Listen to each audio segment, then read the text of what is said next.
He thought he was done with life, until a one-eyed horse walked out of a blizzard, carrying a dying foal on its back. They said no man could survive a Wyoming winter alone. But one frozen dawn, Ethan Cole stepped outside his cabin and saw the impossible. A giant, one-eyed stallion staggering through the storm with a limp foal tied to its back. From that moment, the silence he'd chosen to live in would never be silent again. The wind had a way of finding every crack in Ethan Cole's cabin. It slid through the warped planks like a whisper that wouldn't die, brushing against the old coffee tins and empty whiskey bottles lined on the windowsill. Outside, the plains of Sage Creek stretched white and endless beneath the Wyoming sky. Winter had come early that year. Early and without mercy. Ethan sat by the stove, hands cupped around a chipped mug, watching the fire crawl across the logs. The smell of pine smoke filled the room, heavy but somehow comforting. His dog, Dusty, slept near the hearth, tail twitching in some dream of better days. Ethan hadn't dreamed in months. Dreams required rest, and rest was a thing he'd forgotten how to do. He'd come here after the fire, the one that took his wife and little girl. A lightning strike, they'd said, a freak storm that turned the ridge above town into a furnace. By the time Ethan got there, the barn had already fallen in on itself, and the world had turned the color of ash. Every time he closed his eyes, he still heard Lily's laughter mixing with the crack of burning wood. He'd sold the last of his horses, gave away the ranch, and disappeared north. The locals said he was running from God. Maybe they were right. He'd built this shack near the edge of the creek because the silence here was too deep to argue with. Every morning was the same. Boil water, patch the fence, mend the saddle straps, check the traps by the stream. Routine was all that kept the ghosts quiet. At night, he'd sit outside with the lantern and watch the mountains turn blue under the moon. Sometimes the wind carried the faint cry of coyotes. Sometimes, if he listened long enough, it almost sounded like a child calling his name. He'd tell himself it was just the wind. It always was. That afternoon, the snow started again, thick, wet flakes drifting sideways in the wind. By sundown, Sage Creek had disappeared under a white shroud.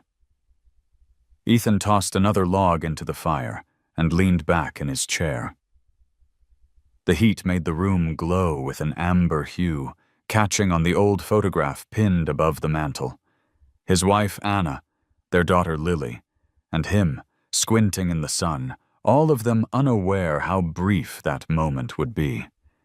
He poured a finger of bourbon into his mug and muttered, "Here's to you, sweetheart," before drinking. The burn in his throat was the only thing that still felt real. When the wood popped, he looked up sharply.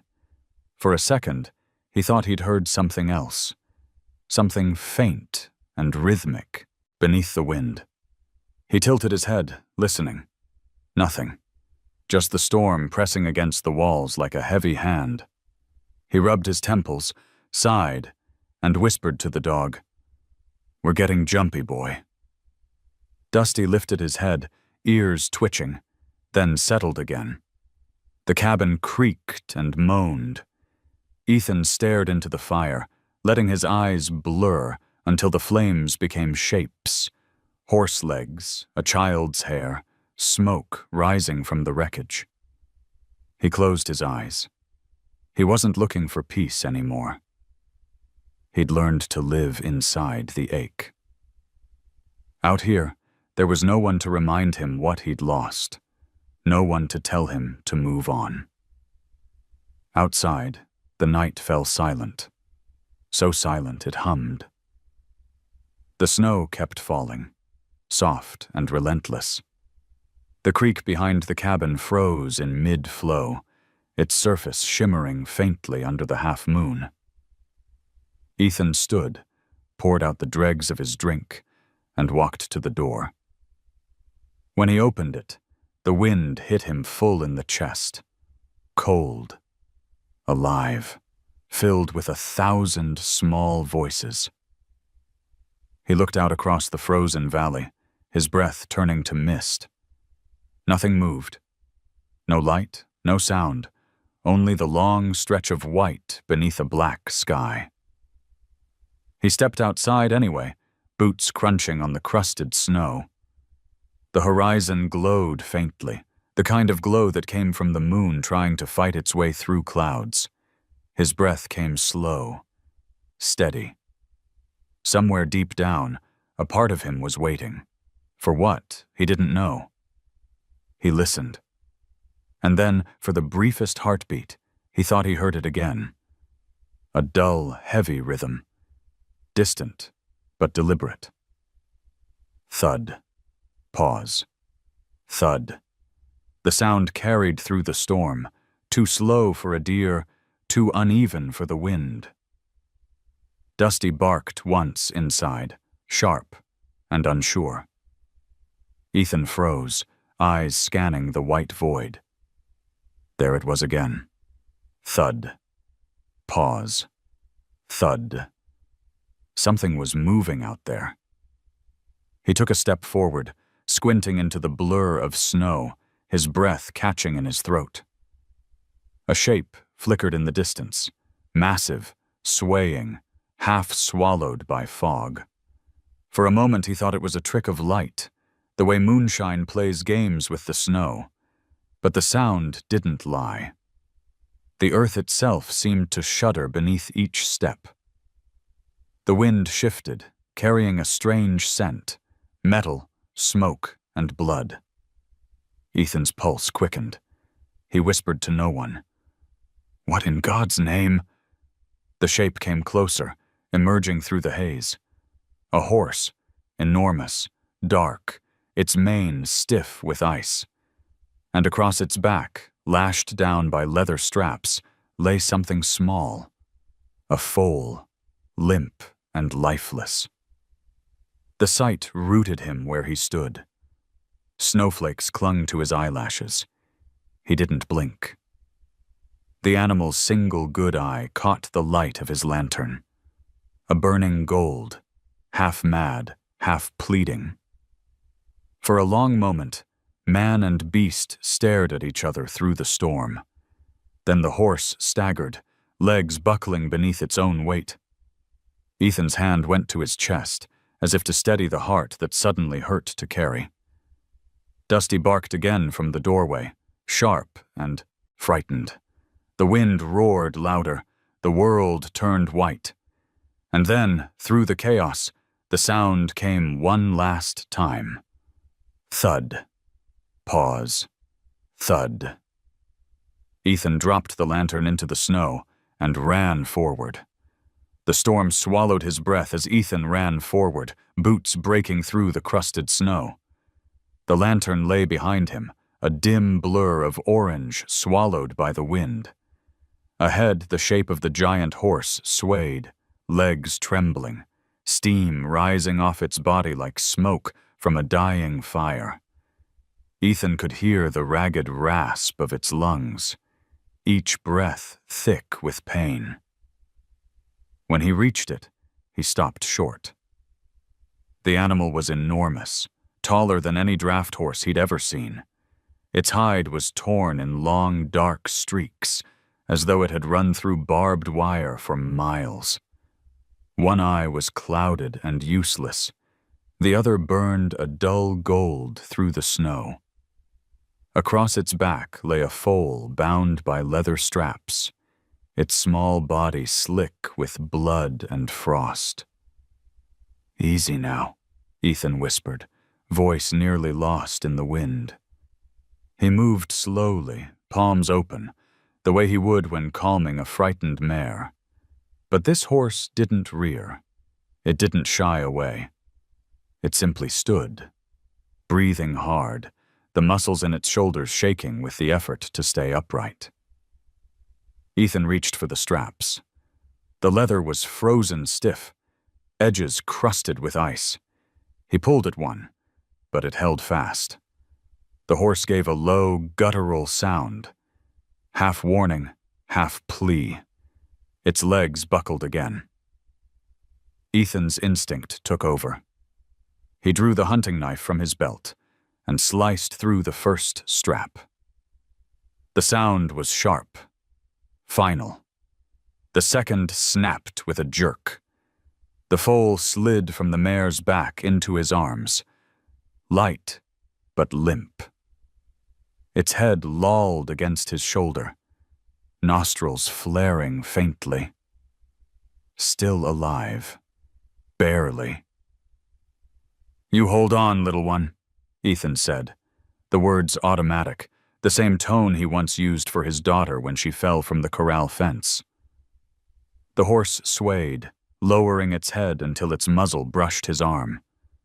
For an instant, their eyes met, man and beast, both half broken by loss, both carrying something that should have died long ago. Then the horse exhaled once, a long, heavy sound that steamed into the night air. It sank to its knees, the ground trembling under its weight. Ethan stepped back, clutching the foal tight. The great body folded, the head dropping slowly to the snow. There was no struggle, no panic, just release. Silence fell over Sage Creek. Even the wind seemed to pause. Ethan knelt beside it, one gloved hand resting on the cold flank. "You did good," he murmured again. His breath fogged and vanished. Somewhere deep inside, something cracked. Not a sob, not yet, but the quiet breaking of stone. The foal twitched weakly. Ethan looked down and saw its tiny chest rise and fall, faint but steady. He stood, hoisting it against his chest, and turned toward the cabin. Dusty barked once from the porch, tail low, uncertain. "Inside, boy," Ethan called, pushing through the drifts. The snow was knee-deep, the cold biting through his jeans. By the time he reached the door, his arms burned from the weight. Inside, he laid the foal near the stove, wrapping it in the old wool blanket he'd used to cover firewood. The heat licked at his hands as he rubbed its sides, trying to coax warmth back into the trembling body. Its breath came in small, uneven bursts. He poured water from the kettle into a tin cup, then dipped his fingers and touched the foal's lips. Nothing. He tried again. This time, the tiny mouth moved, swallowing a drop. "That's it," he said softly. "Easy now." The smell of smoke filled the room again, but this time it didn't carry pain. It carried life. Dusty lay nearby, ears pricked, watching the strange visitor with wary curiosity. When the foal finally went still, Ethan thought he'd lost it. He leaned close, listening for breath. Then he heard it, a faint, irregular rhythm, like a distant drum. He sat back slowly, exhaling. Through the window, the storm howled across the plain. Snow hit the glass in sheets, rattling the pane like bones. Ethan glanced toward the door, where his coat still hung heavy with frost. Out there, the dead horse lay half buried already, the storm erasing its tracks. He should go back in the morning, he thought. Give it a grave, something decent. The foal stirred, drawing his attention. He reached out, brushing snowmelt from its forehead. Its skin was slick, the hair thin and soft beneath his palm. He could feel the faint beat of a heart.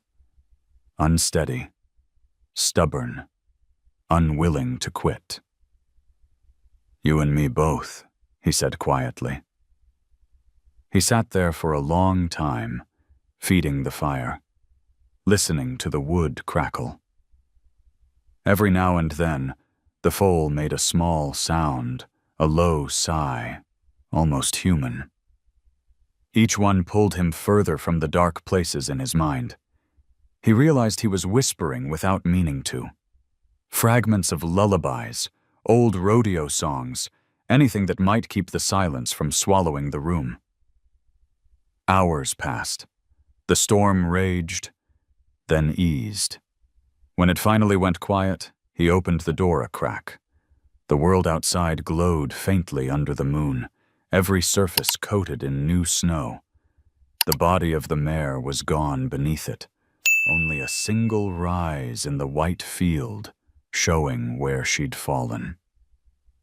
Ethan stood there, bareheaded in the cold, and whispered, "Thank you." He didn't know who he was speaking to, the horse, the wind, or something older. When he turned back inside, the foal's eyes were half open, dark as midnight. They met his for the first time. "There you are," he said, kneeling. "We're both still here." He fed the stove another log, then sat down beside the small body, the heat wrapped around them, flickering against the walls. Outside, the snow kept falling, quiet and relentless. For the first time in years, Ethan didn't dread the dawn. He looked at the foal, at its fragile chest rising and falling in rhythm with the firelight, and realized the truth that would keep him awake till morning. This little creature hadn't just stumbled into his world. It had come to drag him back into it. By the time dawn broke over Sage Creek, the world had turned to glass. Every branch, every fence post glittered under a thin crust of ice. The sky carried that strange stillness that comes after a night-long storm, when the wind has finally exhausted itself, leaving only the hush of survival. Ethan pushed open the cabin door, the hinges groaning. Cold air poured in, biting at his face. He stepped out onto the porch, snow squeaking beneath his boots. In the distance, the mound of white where the mare had fallen was almost gone. Only a faint rise in the snow betrayed her grave. He stood there for a while, breath clouding the air, hat pulled low against the pale sun.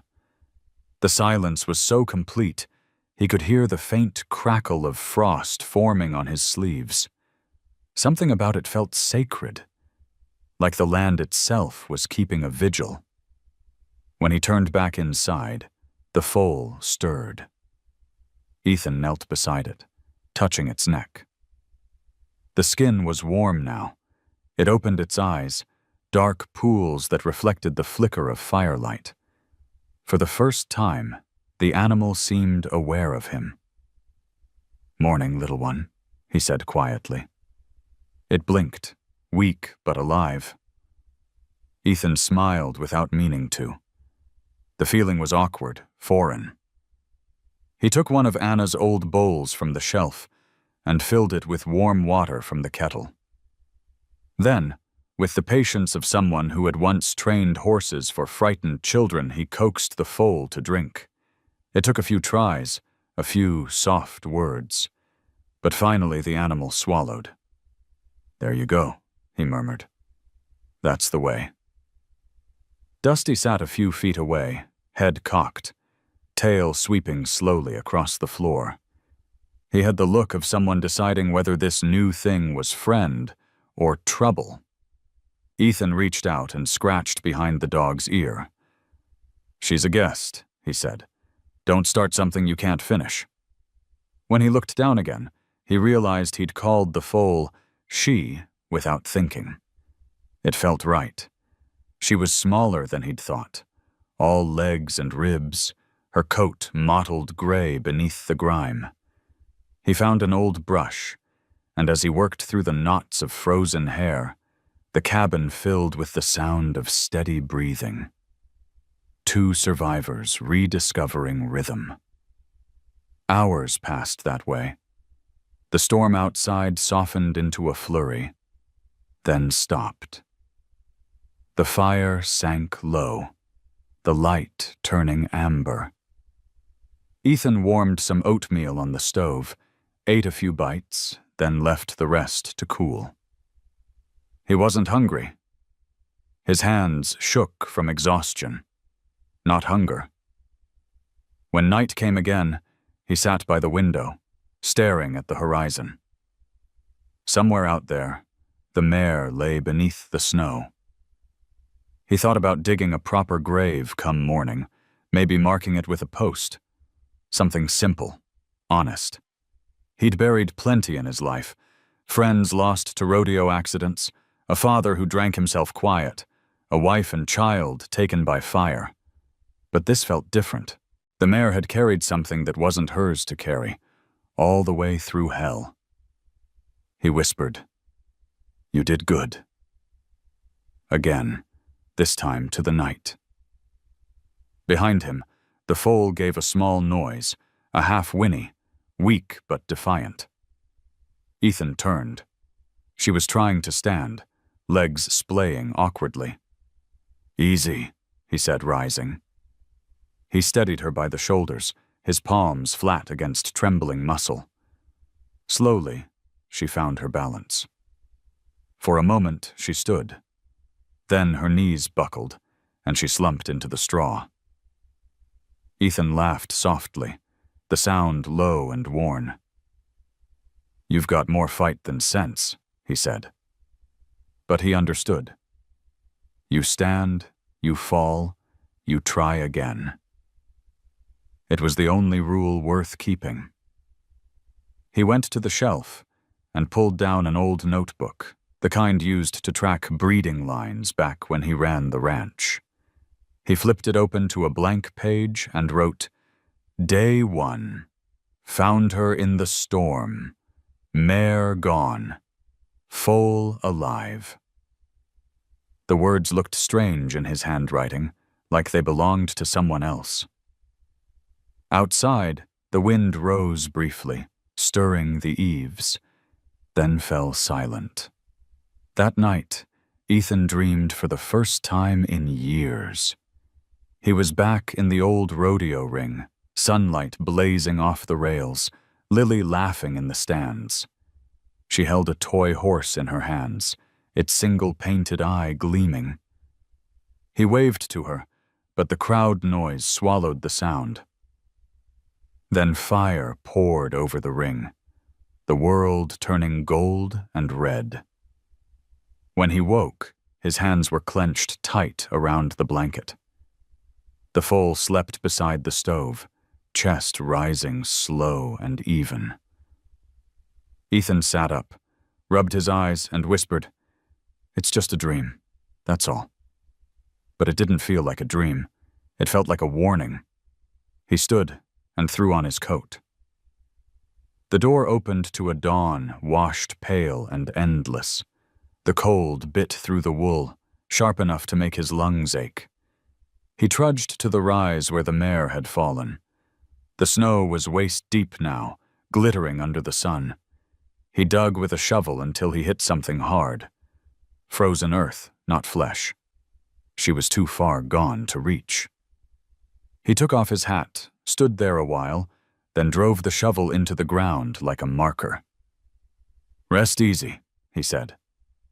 The wind caught the brim of his hat, rattling it against his thigh.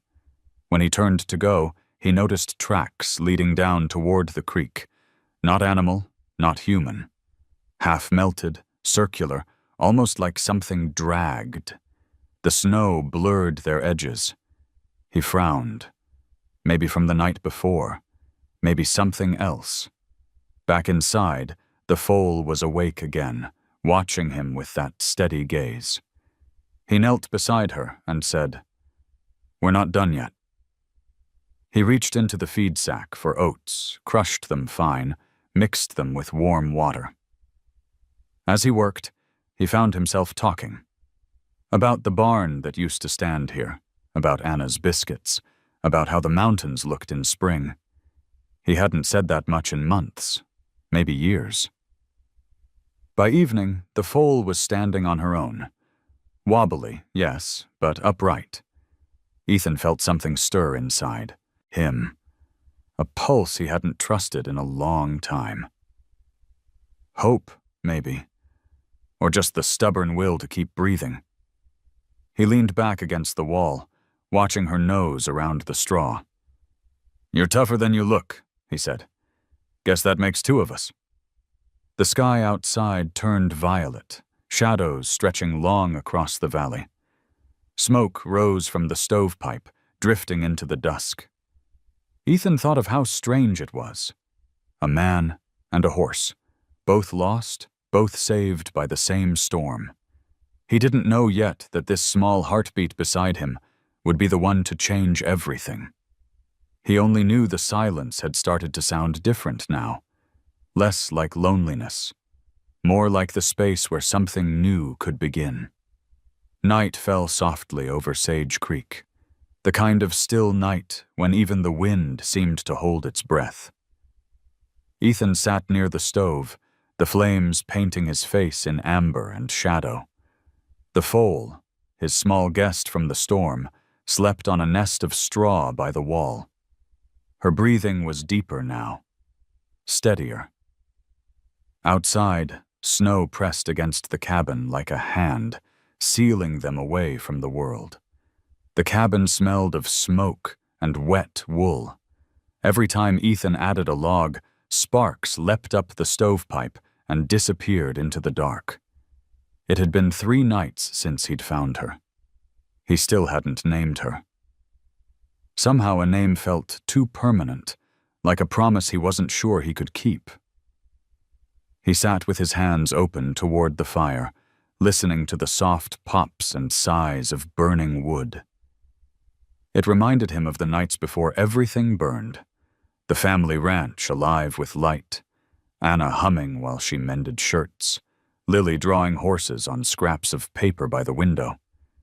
He could almost hear them. A sharp hiss from the stove brought him back.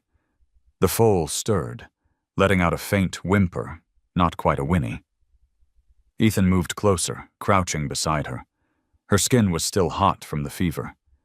He dipped a rag into the pot of warm water and wiped gently along her neck. When he reached the side of her jaw, he froze. Beneath the fur ran a raw, straight line, a rope burn. He leaned closer. The wound was too clean to be from the wild. Someone had tied her, maybe to a post, maybe to a tree. The thought made his stomach tighten. "What kind of fool does that to a creature this small?" he muttered. The foal flinched slightly, as if the memory still lived in her skin. Ethan set the rag aside and took a deep breath. He'd seen cruelty before. Men who beat their animals because they couldn't stand their own weakness. It was the same kind of sickness that had made him hide out here, only turned outward instead of inward. He stroked the foal's forehead. "You're safe now, girl. I got you." The words surprised him. They sounded like something Anna would have said. Steady, gentle, certain. He swallowed hard, then stood and crossed the room. He poured a splash of whiskey into his cup, not for warmth this time, but to steady the tremor in his chest.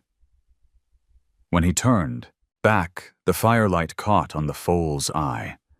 Dark, glistening, alive. There was no fear there, only exhaustion and a strange kind of faith. It unnerved him. He'd forgotten what faith looked like. Later, he tried to sleep in the chair by the stove, but the dreams came fast. He saw fire again. Red walls collapsing, the sound of wood splitting, Lily's small voice calling from somewhere he couldn't reach. He woke with a start, sweat cold on his neck. The room was still. The foal had lifted her head, watching him with quiet eyes. He laughed softly. "Guess neither of us sleeps easy." He reached down, touching her muzzle. The warmth of her breath met his palm. For a moment, something loosened inside him, something that had been locked tight for too long. Morning came gray and heavy. The storm had moved east, leaving the air raw and silent. Ethan opened the door to a valley scrubbed clean. White ridges, blue shadows, and the faint steam of the creek beginning to thaw. The world looked new, but he didn't trust it yet. He returned to find the foal struggling to her feet again. She managed 3 shaky steps before her knees gave out. Ethan caught her, laughing under his breath. "Slow down, kid. The world's not going anywhere." He helped her settle, then noticed her sniffing toward the stove. Her nose twitched, ears flicking. She was searching for heat, for life. He built the fire higher. The orange light filled the small cabin, bouncing off the walls, touching the old photographs with color for the first time in years. It made the air smell like pine resin and smoke, like home. Ethan knelt again and spoke without thinking. "You're tougher than you look, you know that." The foal answered with a sound that was half breath, half sigh. Something about that noise reached him deeper than words. It wasn't gratitude. It was understanding. As the day passed, he worked quietly. He mended a torn saddle strap, sharpened the axe, cleared the porch of snow. Each time he glanced inside, the foal was watching him, as if measuring the distance between them. It reminded him of Lily again, how she'd watch him fix fences, waiting for the right moment to hand him the next nail. He'd thought that part of his life was gone. But now, standing in the snow with his hands raw from the cold, he felt something small and fierce stirring in his chest. A spark that refused to die. That night, he fed the fire until the cabin glowed gold. He dragged a chair close to the stove, laid another blanket over the foal, and finally spoke aloud to the empty room. "You deserve a name, don't you?" He looked into her dark eyes. "Something that lasts." He thought of the valley outside, where sagebrush grew even after fire.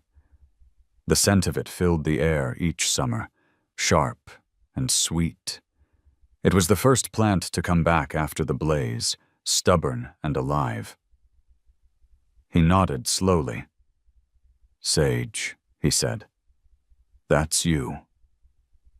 The foal blinked once, as if accepting the word. "All right, Sage," Ethan whispered. "We'll get through the winter.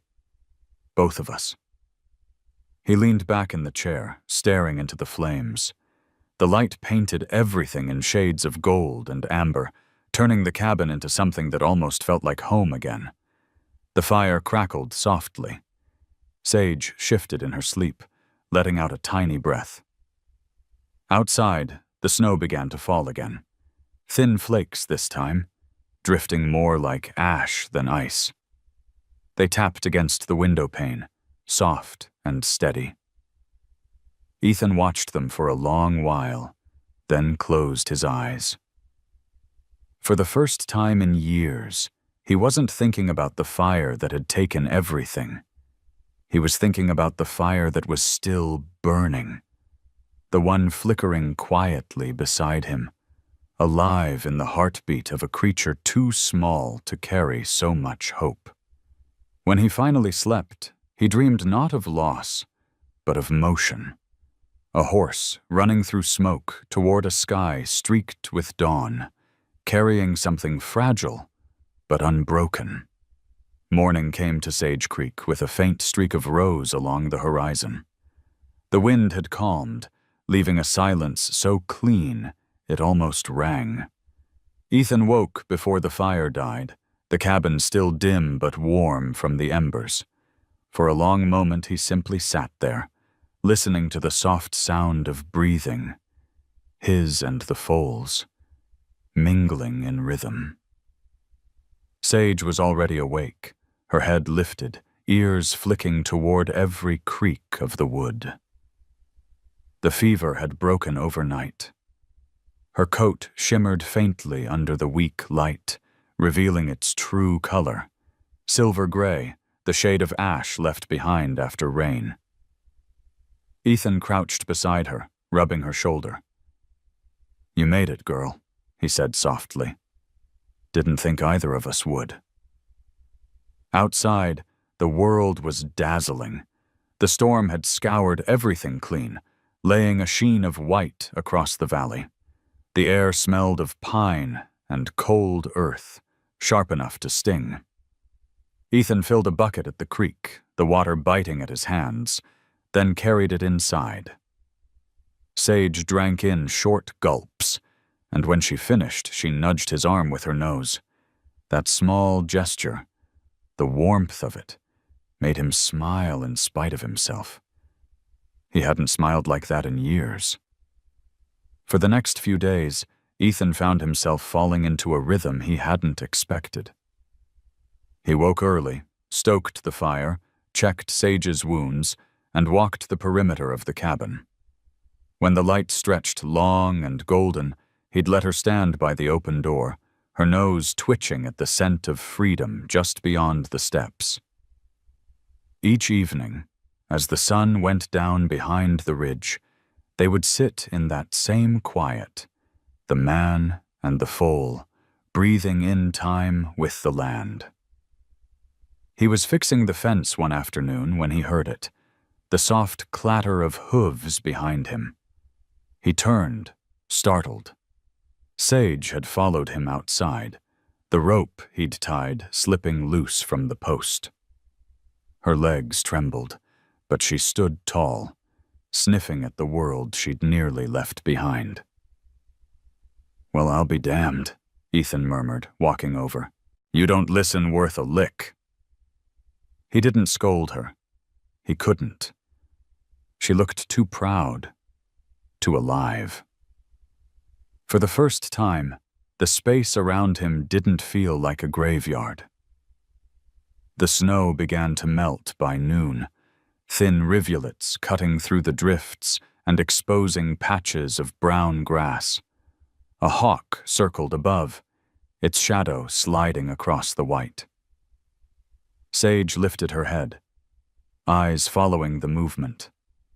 Ethan watched her watching it, and he realized she wasn't afraid anymore. That evening, he brushed her coat by firelight.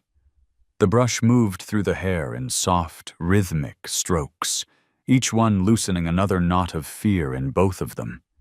He caught himself humming an old tune, something Lily used to hum while braiding her doll's hair. The memory came gently this time, like a feather landing instead of a blade cutting. He spoke quietly, not to the horse, not to anyone really. "She'd have loved you, Sage. She had that same wild streak, pretended she wasn't scared of anything." His voice faltered, but he kept brushing. "Guess you'd have run circles around her, though." The foal leaned her head into his shoulder, a weight so small, yet grounding him more than words ever could. The next morning, he decided to try something bold. He opened the cabin door wide, stepped aside, and said, "Go on, then. Let's see what you've got." Sage hesitated at the threshold, one hoof testing the step, then another. The world beyond was bright and huge, sky stretching forever, the creek glinting like glass, the line of pines rising dark and tall in the distance. Ethan waited, patient. When she finally stepped out, it was slow and deliberate, every muscle taut with wonder. She walked a few feet into the snow, then stopped to breathe. Her nostrils flared, drawing in the scent of sagebrush carried on the wind.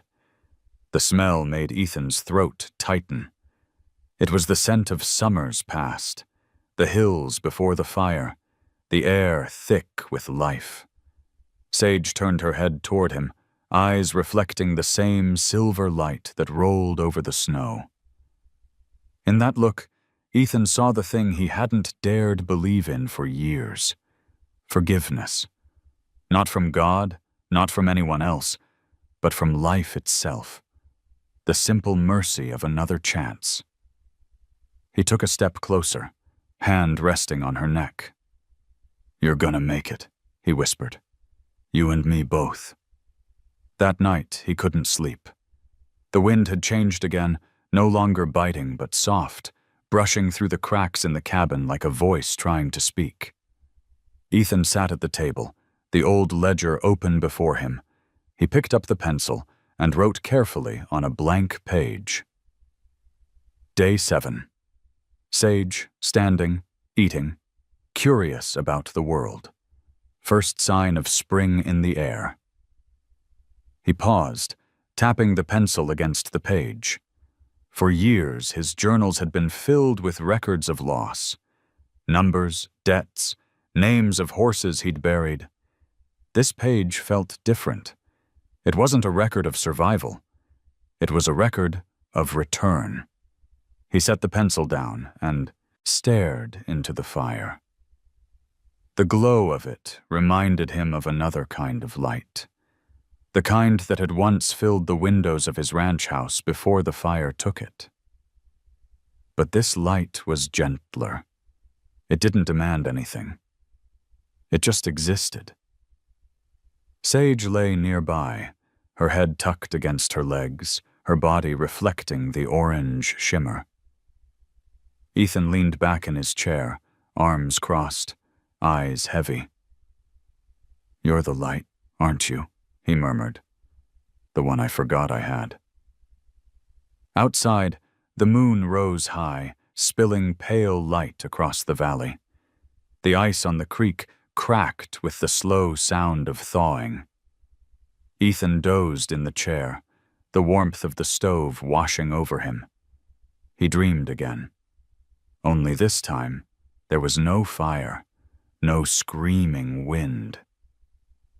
There was Lily, standing in a field of sage, her hand resting on the neck of a small gray foal.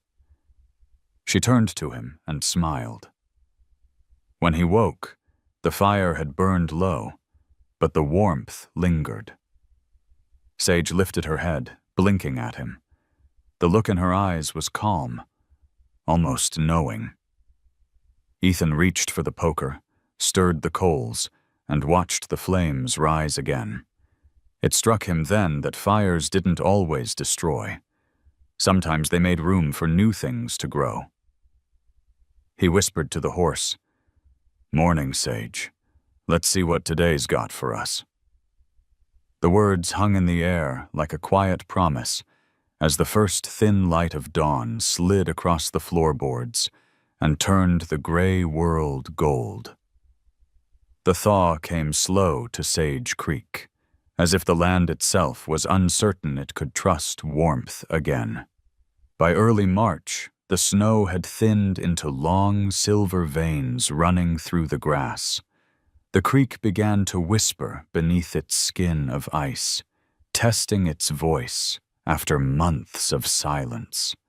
Ethan spent his mornings outside now, mending fences, splitting wood, and clearing the path to the barn that hadn't seen use in years. Sage followed him, no longer the fragile shadow he had carried through the storm, but a curious, steady presence. She would nose at his pockets, steal the cuff of his glove, or nip at the shovel handle when he paused too long. Her energy was uneven, wild, like the wind changing direction without warning. Ethan had grown used to the sound of her hooves behind him, the soft, rhythmic reminder that he wasn't alone anymore.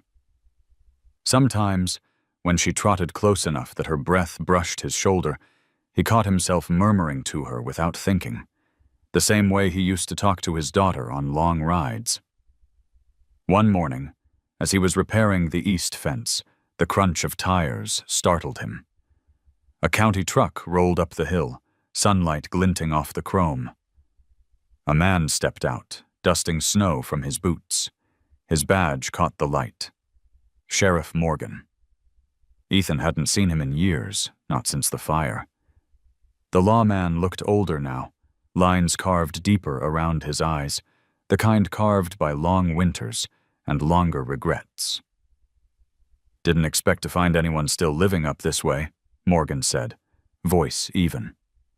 His gaze slid past Ethan to Tut, the foal grazing near the fence line. "That yours?" Ethan wiped his hands on his jeans. "Found her after the last storm. Mare didn't make it." Morgan studied the horse, frowning. "Funny thing. A ranch down south reported missing stock about 2 weeks back. Young foal, gray coat, rope burns around the neck. Sound familiar?" Ethan felt the words like cold water. "I don't take what isn't mine." "Didn't say you did." Morgan kicked at the snow, his boots leaving dark impressions. "But folks talk. You've been up here alone a long time. Strange things happen in isolation." He paused. "Mind if I take a closer look?" Before Ethan could answer, Sage stepped forward, head high, nostrils flaring, her ears pinned back, and for the first time Ethan heard her make a low, warning sound. It wasn't fear, it was protection. "She doesn't like strangers," Ethan said quietly. Morgan froze. Seems she knows her mind. He took a step closer anyway. Sage's muscles tightened, hooves shifting in the snow. "That's close enough," Ethan said, moving between them. His voice was calm, but the edge in it was clear. "You scare her, she'll bolt. And if she runs, she won't survive another winter." For a moment, the two men faced each other, the only sound the wind scraping over the ridge. Then Morgan sighed and took a slow step back. "You always did have a way with wild things." "Not wild," Ethan said. "Just trying to live." Morgan looked at him, something unreadable in his expression. "You still drink?" "Sometimes," Ethan admitted. "Still pray?" "Never stopped." Morgan nodded once. "Then I'll trust your word. But if the ranchers come asking, you send word to me first. You don't want them coming here angry." He turned toward the truck, his boots crunching on the ice.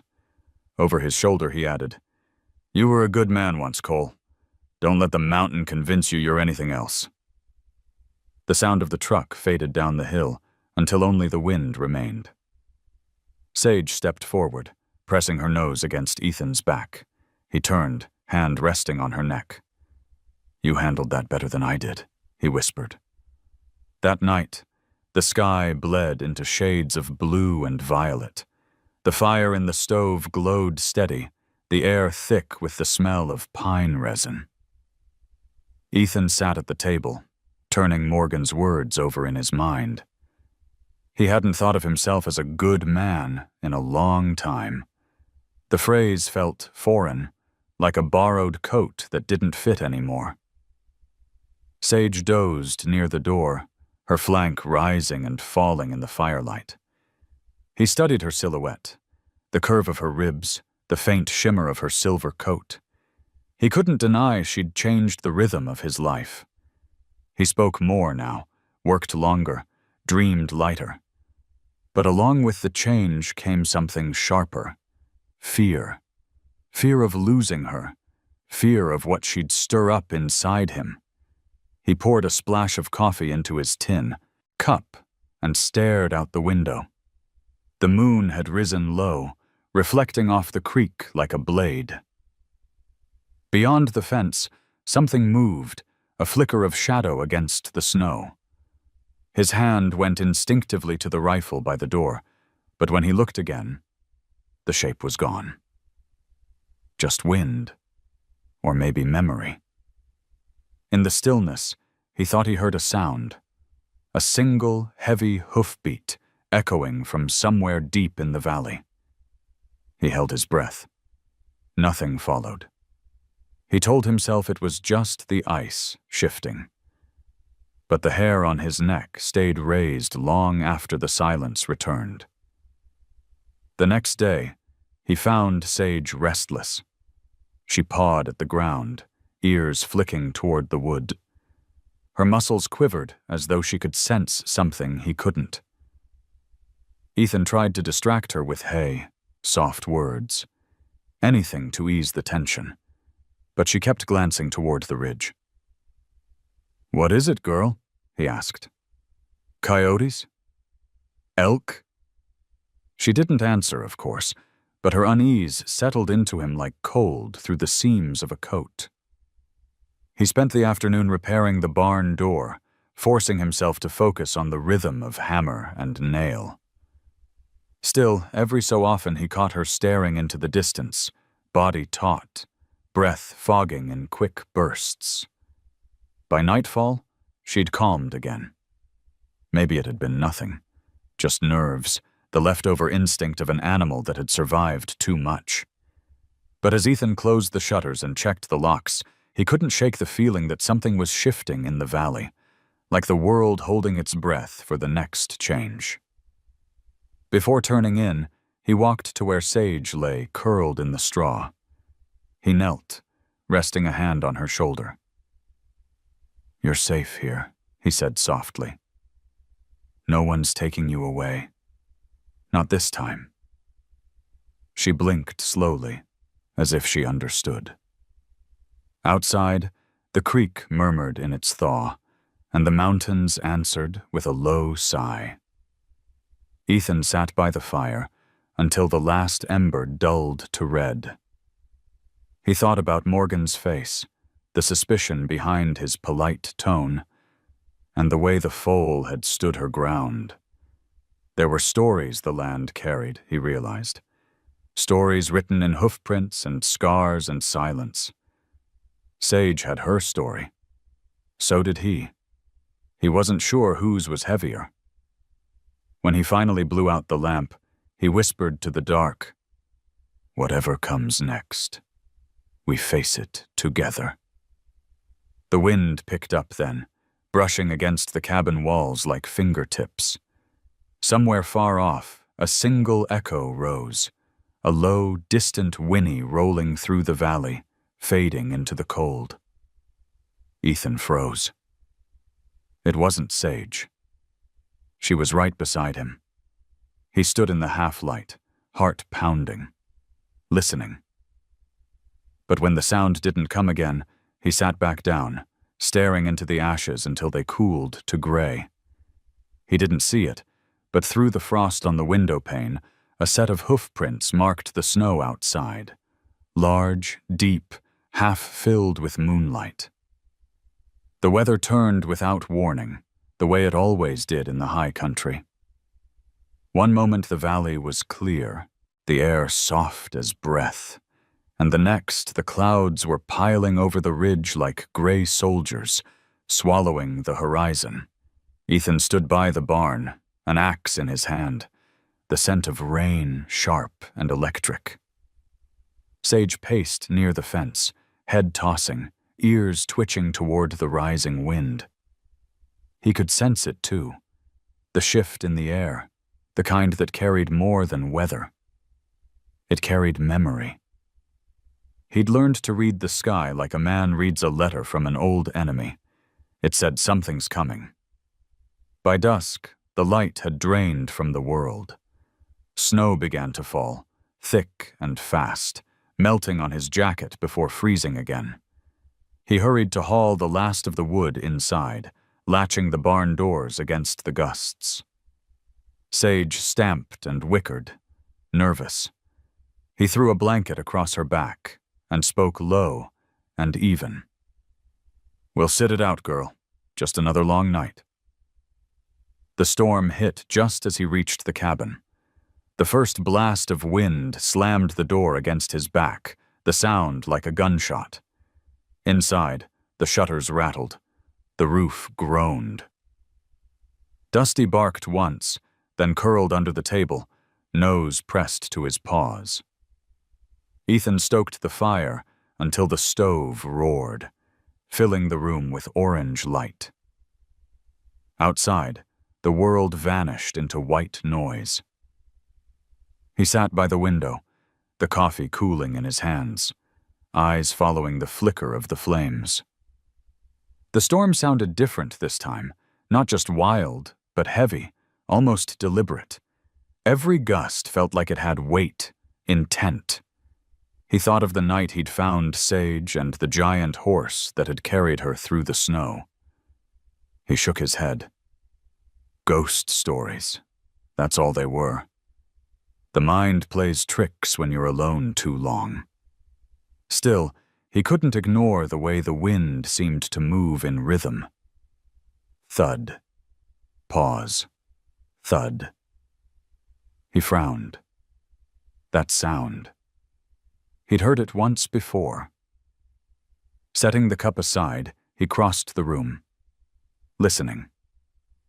The storm howled, rattling the eaves, but beneath it, faint, deliberate, came the same 3-beat rhythm. Hooves. Heavy ones. Not possible, he whispered. He pulled on his coat and grabbed the oil lamp. The flame quivered as he lifted it, casting his shadow long across the wall. The wind fought him every inch as he opened the door. Snow swept in, blinding and cold, slicing across his face. For a heartbeat, he saw nothing but chaos. Then, through the blur, a shape formed. Tall, black, unmoving. A horse. Ethan's breath caught. The creature stood at the edge of the clearing, half buried in snow, steam pouring from its nostrils. Its mane whipped like smoke, its body streaked with frost. One eye was nothing but darkness, the other burned gold against the storm. The same horse, the same impossible giant. He took a step forward, then stopped. His instincts screamed to run back inside, to shut the door and pray. But something deeper, a quieter, older part of him, kept him rooted. You came back, he said, voice nearly lost to the wind. The horse didn't move.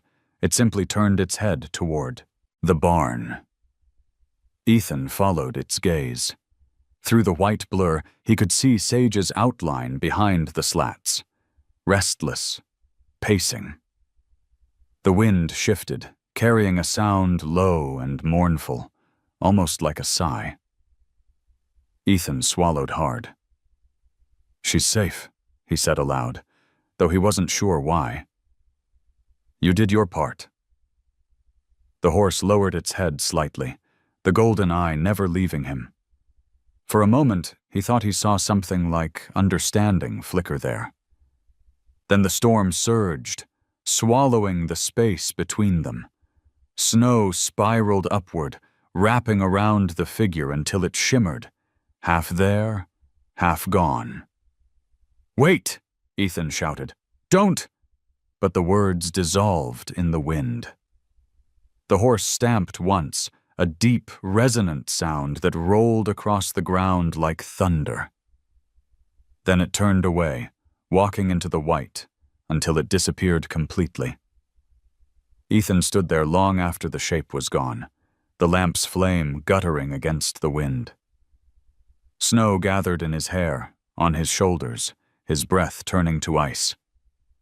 He didn't move until the cold finally forced him back inside. The door slammed shut behind him, sealing the world out. He leaned against it, heart hammering, the silence pressing in on him like a weight. Sage was still restless in the barn. He could hear her hooves through the storm wall. He moved to the stove, threw in another log, and crouched beside Dusty, whose eyes were wide and alert. You saw it too, didn't you, boy? He whispered.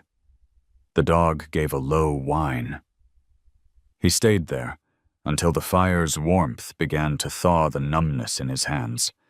Every few minutes, another gust shook the cabin, making the roof creak. He couldn't shake the image of that golden eye staring through the storm. Hours passed. The wind howled and then began to tire, settling into a low moan. When it finally eased, the silence that followed felt alive, as if the land itself were holding its breath. Ethan opened the door again, half afraid of what he'd find. The storm had left everything buried and new. The drifts were high, the fences nearly gone beneath the white. And yet, just a few feet from the porch, there were prints, massive, clean, leading away toward the ridge.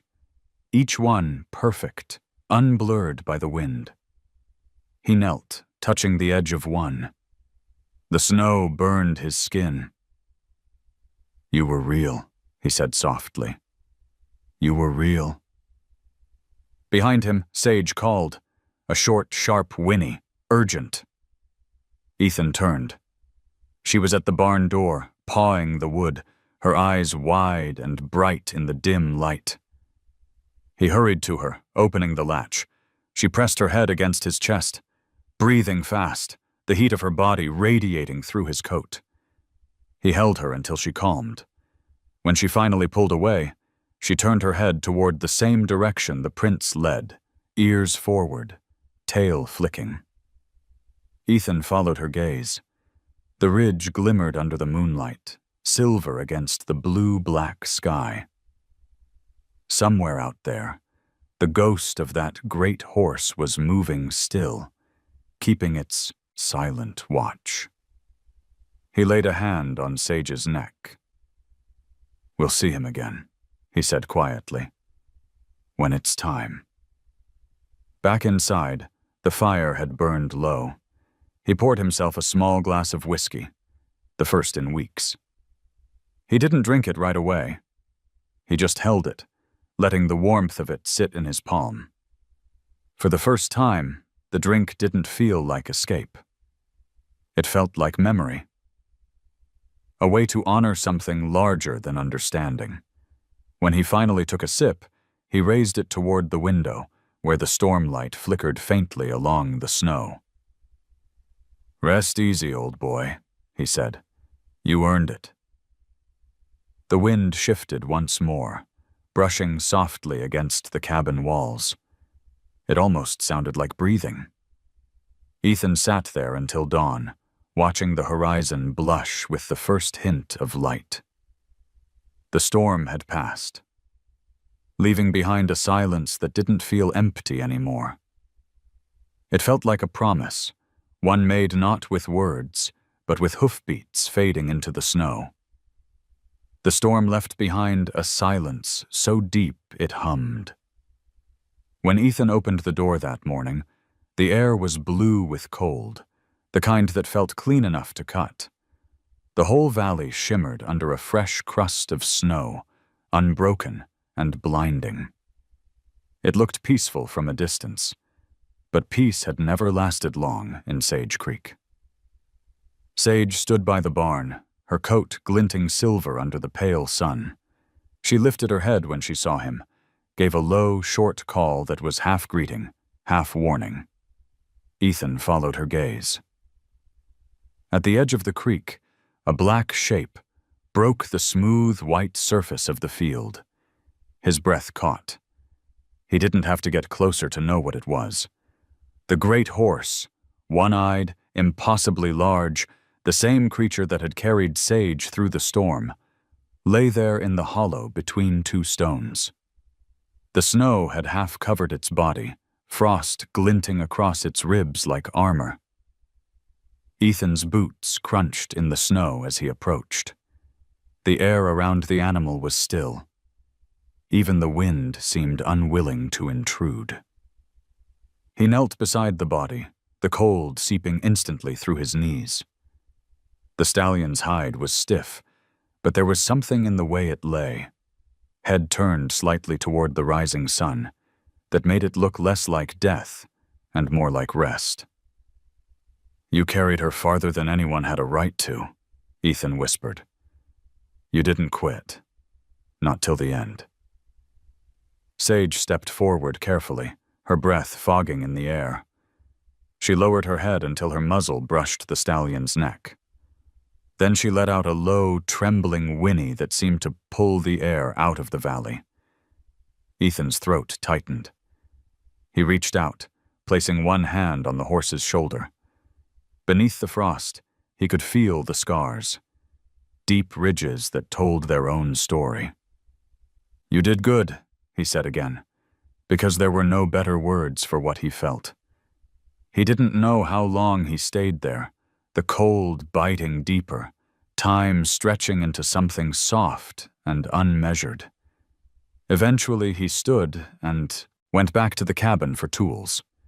When he returned, shovel in hand, the light had shifted. The sun hung low, bleeding gold across the snow. The ground was frozen hard, each strike of the shovel ringing like a bell. It was slow work, cruel work, the kind that stripped away thought until only rhythm remained. Snow mixed with dirt, his breath coming out in thick clouds. Sage stood nearby, watching quietly, her shadow long and thin across the ground. Every few minutes, she would stamp a hoof or blow through her nostrils, as if urging him to keep going. When the hole was deep enough, Ethan rested the shovel and looked down at the stallion one last time. The eye that had once burned gold was dull now, the socket empty of everything but peace. He crouched, slipped his arms under the great head, and heaved.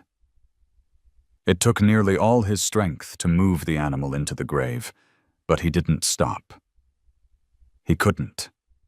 Sweat mixed with frost on his face, the pain in his back sharp and bright. When the horse finally settled, the silence that followed felt holy.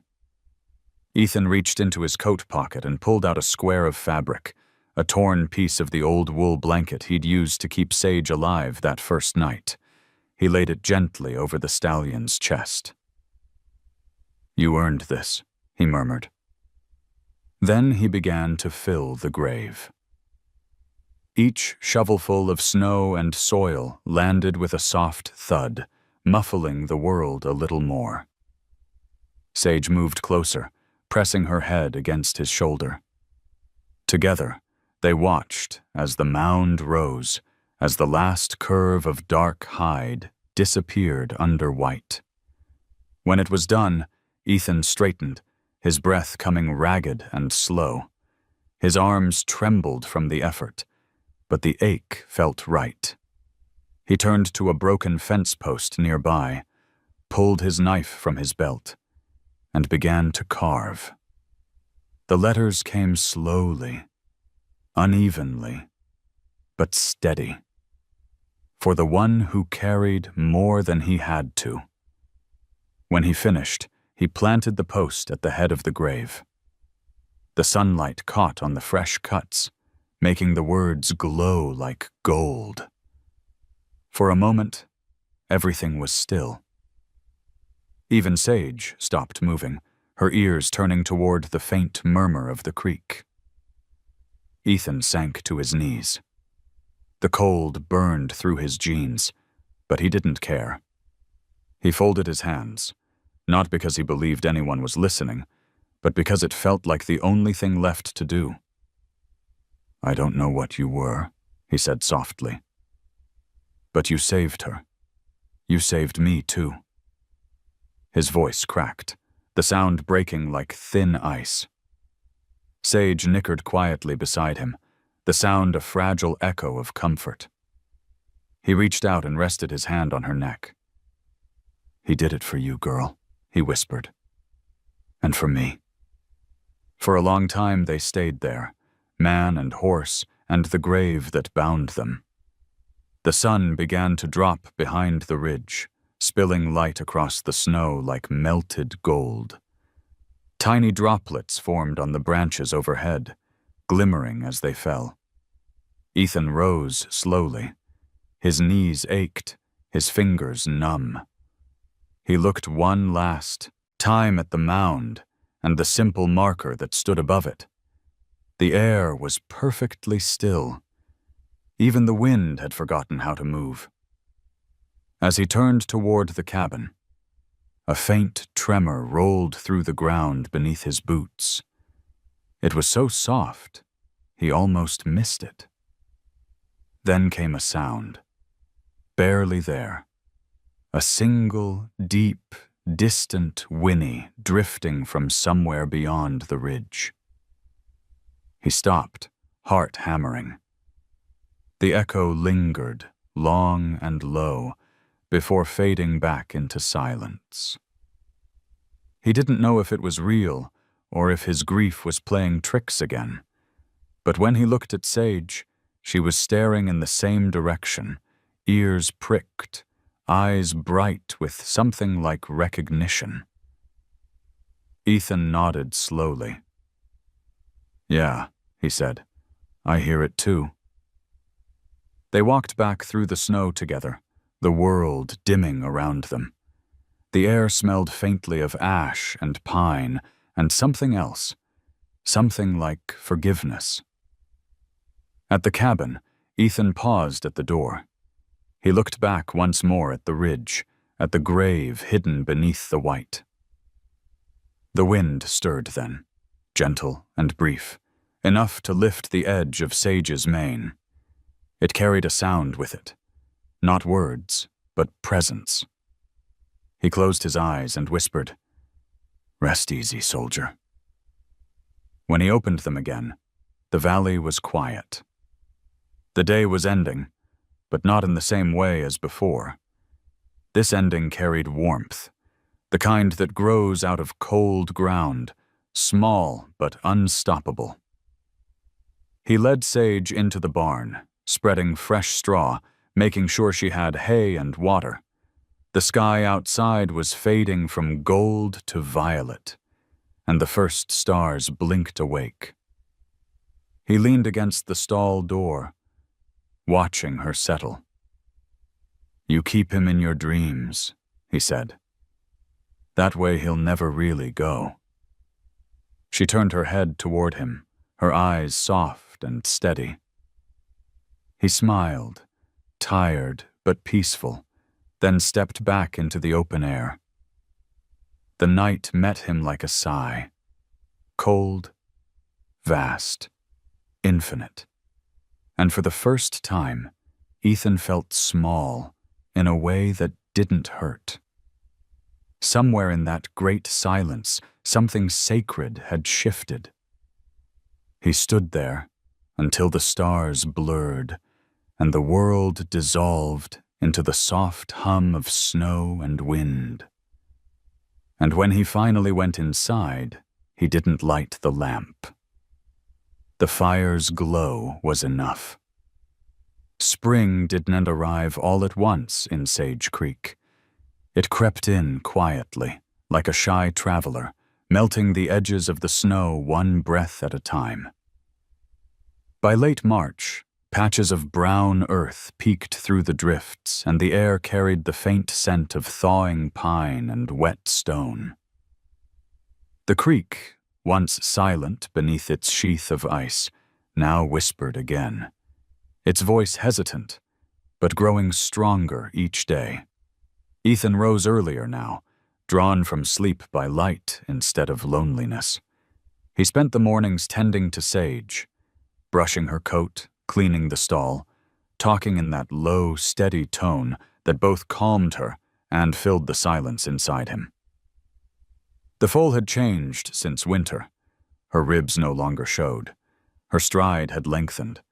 There was muscle in her legs, pride in her posture. And when she ran, the gray of her coat caught the sun and turned it silver. He watched her one morning from the fence line, the smell of coffee and sawdust still clinging to his hands.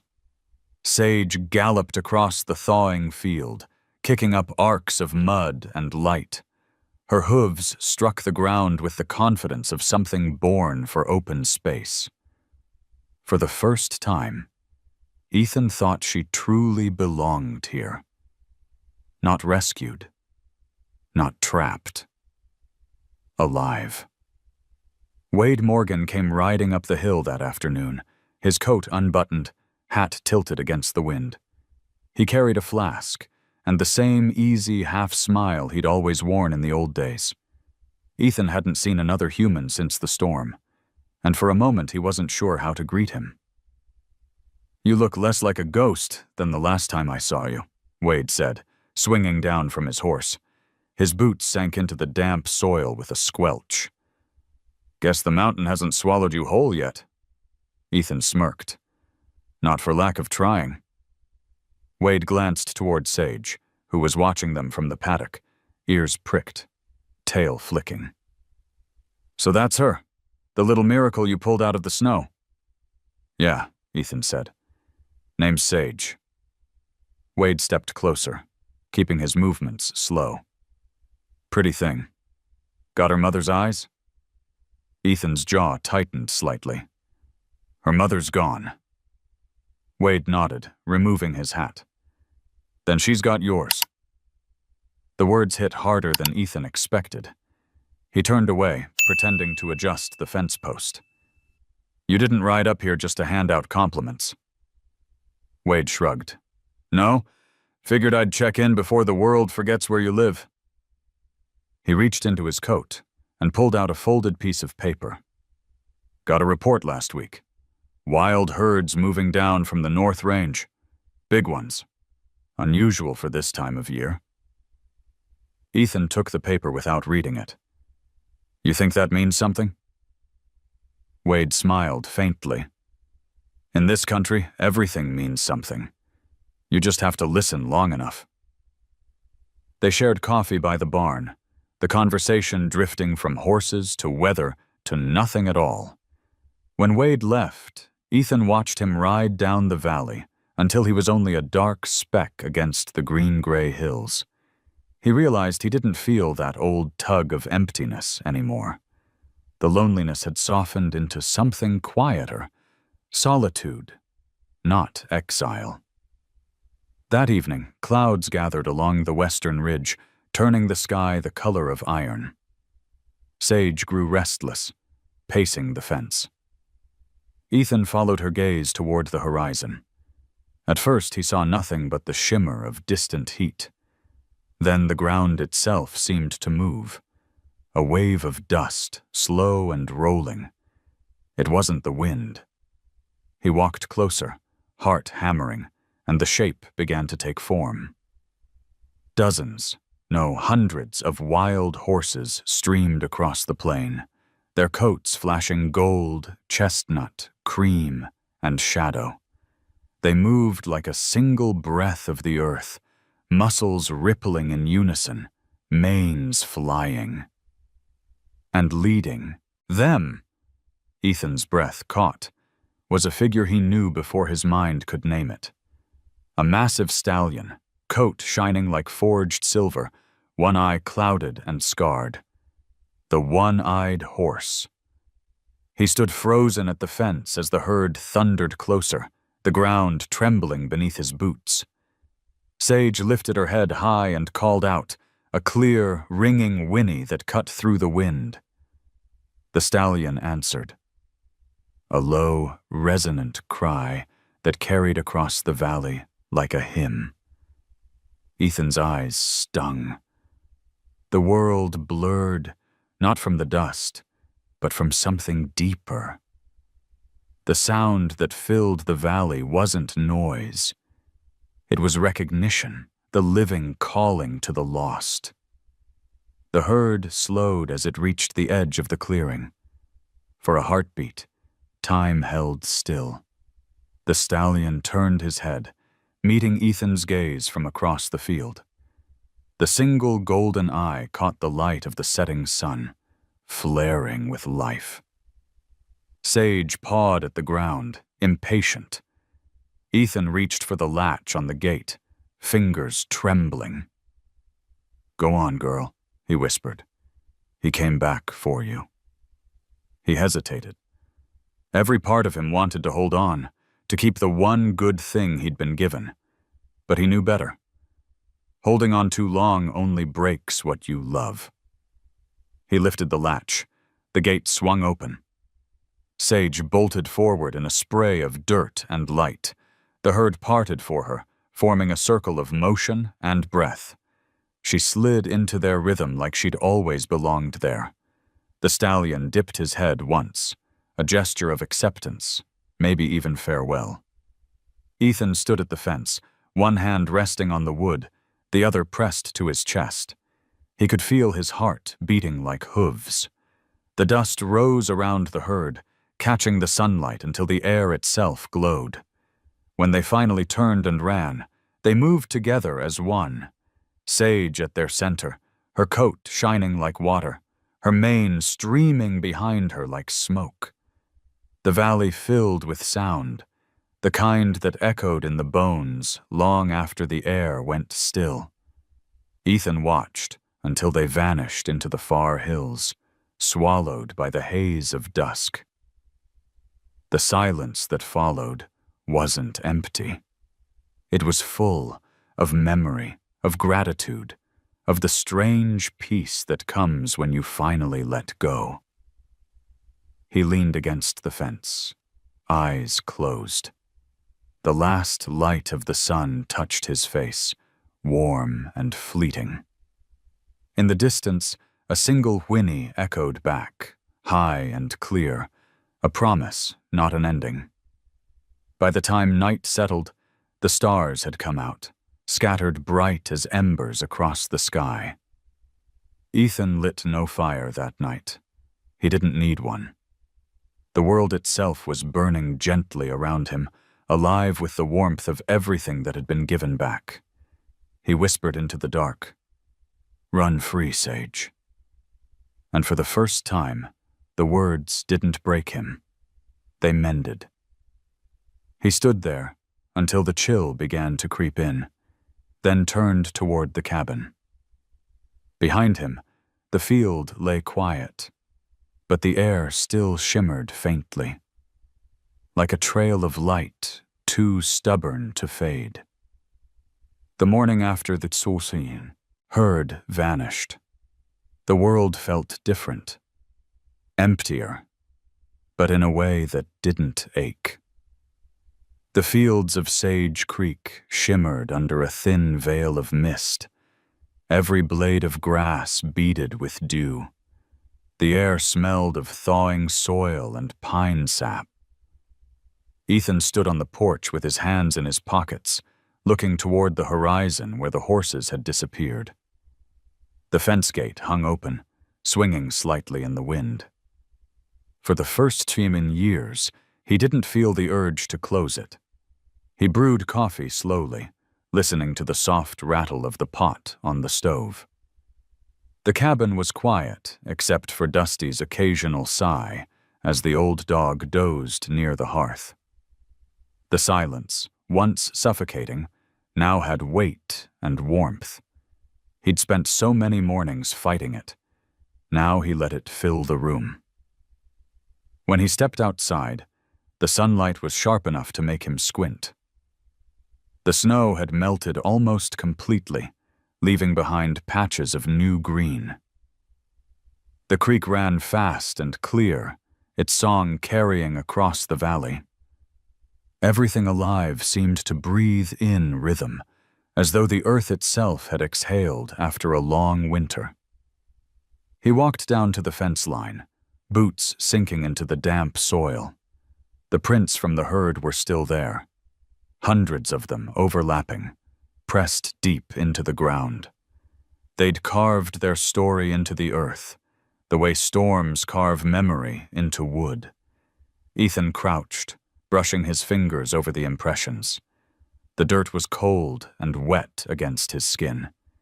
He could almost feel the power of those hooves, the heartbeat that had thundered across this place just hours ago. He whispered, "You made it home, girl." As he stood, a faint sound drifted down the ridge. Water trickling, birds calling, and then something softer. A low whinny, stretched thin by distance. It could have been the wind. It could have been something else. He smiled anyway. I hear you. Back at the cabin, he packed his old rucksack, the same one he'd used in the rodeo days, back when life was measured in miles and seconds instead of seasons. Inside, he placed his worn notebook, a few tools, a flask of water, and the carved wooden charm Lily had once tied to her toy horse. He'd kept it in a drawer for years, unable to touch it. Now he tied it to the strap of his pack. It swayed gently, catching the sunlight. Ethan spent the next few days rebuilding what the winter had taken.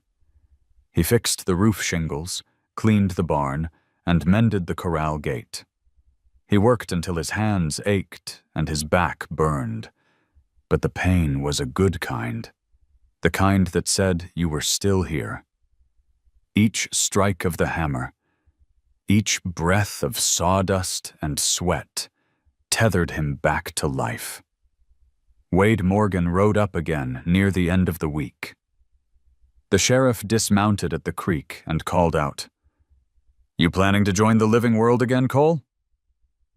Ethan grinned, the expression so natural it startled them both. "Guess that depends on which world you mean." Wade's gaze swept over the valley, the fresh fences, the trimmed barn, the field slowly turning green. "Looks like you're already halfway there." He reached into his coat and handed over a small envelope. Inside was an official-looking document. "Ownership papers," Wade said. "Registered under your name. The Foal's brand is yours now. Figured it was about time someone made it right." Ethan turned the paper over in his hands. "Doesn't matter much now," he said. "She's where she's supposed to be." "Maybe," Wade said. "But so are you."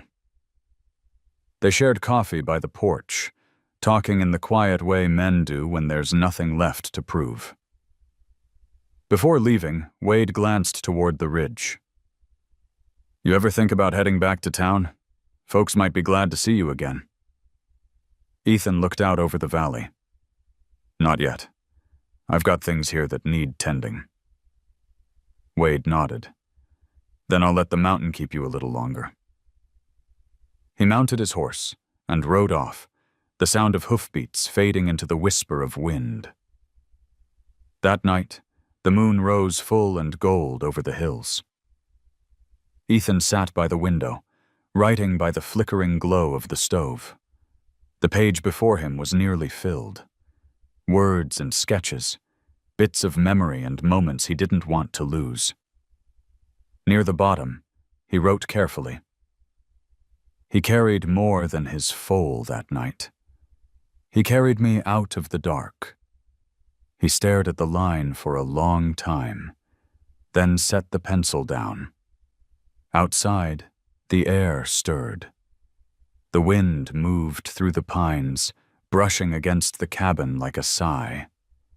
He could almost hear the echo of hooves again, distant and steady, like a heartbeat that refused to fade." He stepped outside, letting the door close softly behind him. The valley stretched wide under the moon, glowing silver. The grave up near the ridge was barely visible now, just a rise in the land, covered in new grass. He walked toward it, each step slow, measured, deliberate. When he reached the marker, he knelt. The carved words, "For the one who carried more than he had to," were weathered but clear. He traced them with his fingers, the wood smooth under his touch. "You can rest easy now," he said quietly. "She's free. And I think I am too." The wind shifted, brushing across the grass. Somewhere far off, a horse called, a sound so faint it barely touched the edge of hearing. Ethan closed his eyes and listened until it faded. When he stood again, the first light of dawn had begun to spread across the valley, painting everything in pale gold. The mountains glowed, and the creek shimmered like a river of glass. He walked back to the cabin with the sun at his back and the smell of morning on the air. Inside, the fire had burned down to embers. He poured water into the kettle and waited for it to boil, the quiet filling every corner. On the shelf above the table, the photograph of his family caught the new light. For years, it had been just a relic of what was gone. Now it looked like a promise, proof that something once bright could survive the dark. Ethan opened the door and let the morning in. The wind swept through the cabin, stirring the ashes in the stove until they glowed faintly red, as if answering. He smiled, a small, honest smile that belonged to no one but him. As he stepped out onto the porch, a single feather drifted down from the sky. It spun lazily before landing on the step beside his boot. He picked it up, twirling it between his fingers. It shimmered faintly, silver gray, the same color as Sage's mane. He tucked it into his pocket and whispered, "You stay wild, wherever you are." The wind rose again, rushing through the valley. It carried no sorrow this time, only life. Ethan tilted his head back, breathing it in. The sky above him stretched endless and blue, and for the first time in years, he felt ready to live beneath it. Behind him, the cabin stood small but steady, smoke curling from the chimney like a signal of quiet defiance. Ahead, the world waited, vast, unbroken, and mercifully unknown. Ethan walked down toward the creek, following the sound of water and the rustle of grass. The wind trailed after him, whispering through the sagebrush, and if anyone had been there to listen, they might have sworn they heard the faint rhythm of hooves, fading into the dawn. If this story touched your heart, tell us what moment stayed with you the most. We read every comment, and your words mean more than you think. Don't forget to like, subscribe, and stay with us for the next story, because sometimes the quietest tales are the ones that change us forever.